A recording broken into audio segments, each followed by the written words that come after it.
Hey everyone, it's Anime Jackson. So it's April and well, it's Autism Awareness Month. And so I decided to do this video on autism in anime. Now I like to say before I get too far into things is that this video isn't meant to be taking a swing at people that are autistic, as I myself have Asperger's syndrome and am on the autism spectrum.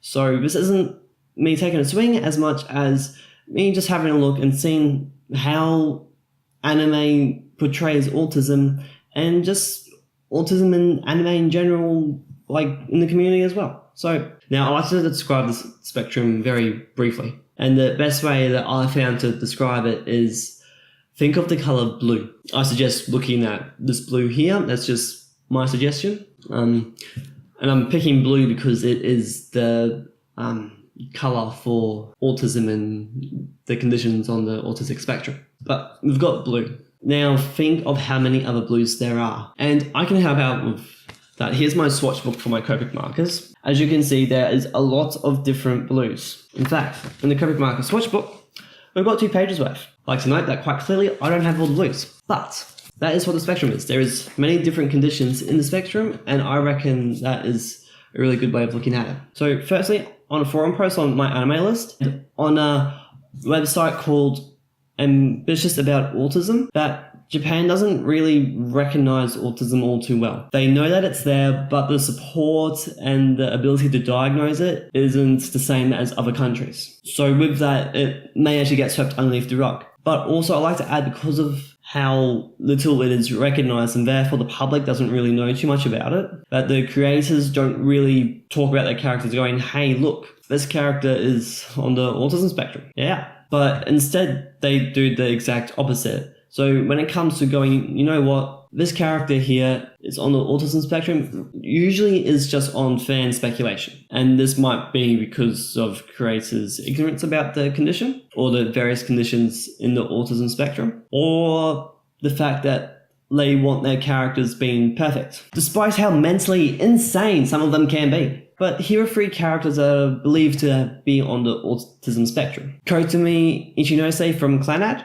Mashido from the anime The Pet Girl of Sakura-so, and I reckon probably the most famous character would have to be L from Death Note, who is believed to have Asperger's syndrome like myself and a lot of other people. So there are a few characters, and that's just 3, and there's a lot more. It's just if I decided to list of all the characters that I found, well, this video would be extremely long. But again, those are 3 characters that are believed to be on the spectrum. And that's usually because of like their mannerisms and how socially awkward they are, and they don't really seem to understand emotions, or they're very methodical or very blunt, and there's a lot of things that could be part of it. Like with L from Death Note, how he sits, how he does things, like there's rules, and people on the spectrum seem to have a set of rules. Like I've got a set of rules on how things have to be done. These characters just seem to be as if they are on the spectrum. Moving on, one misconception about the anime community, or I guess more so the international anime community, is that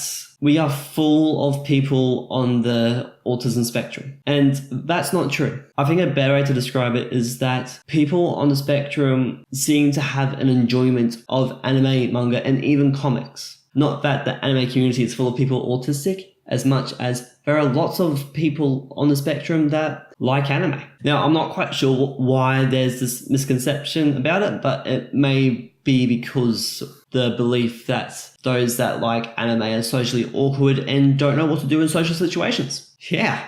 Which I like to add that kind of an autistic trait. Yeah. I talk about black and white thinking that the whole community is full of people with autism. But that's just how I see it. Now, a couple of reasons may be, well, I guess the first one for probably anyone in the anime community, not just those on the autism spectrum, but anyone, I guess, anime takes us to different worlds. It takes us away from reality. It's a break.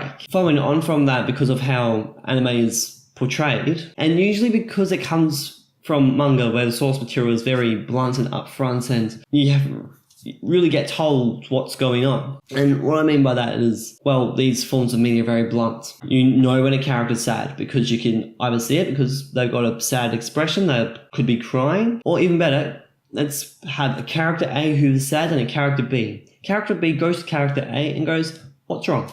why are you sad? You don't seem like yourself. And that's really important because those on the spectrum have difficulty understanding emotion, seeing emotion, but also even regulating their own emotions. So because of how blunt anime is in its approach to showing us things of when someone's sad, because the best way to show that someone's sad is crying. Or when someone's angry, they have the veins coming through their forehead. Like, there are ways that they actually go about it. And it's really appealing for those on the spectrum because it's a form of media that is easy to understand without having to really go, I don't understand why character A is sad. Like, I didn't realize that they were sad. In anime and manga, you get told. And so with that, anime and manga are very bold. There's no beating around the bush. There's no subtlety. It is, you get told the information as bold as it possibly can get told because it's the best way of communicating what's going on. So basically, anime and manga gets straight to the point.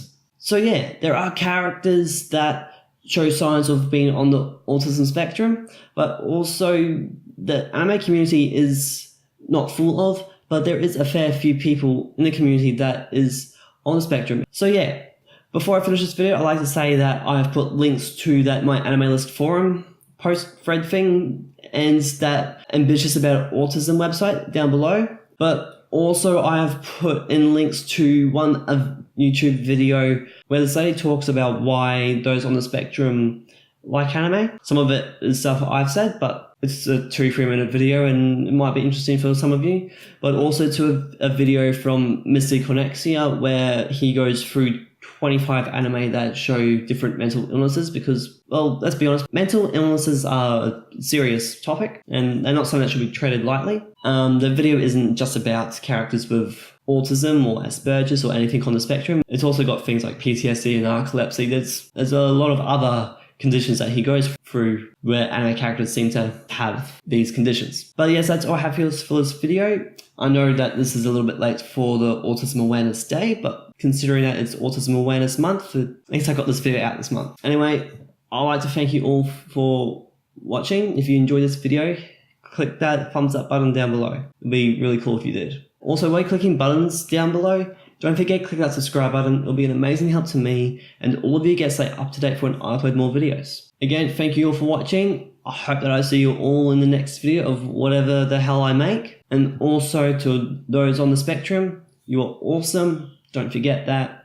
You're an individual, you have your own individual thoughts, and that we can think of things in ways that other people can't even think of and surprise them with those thoughts. Just wanted to mention that. Thanks for watching. See ya.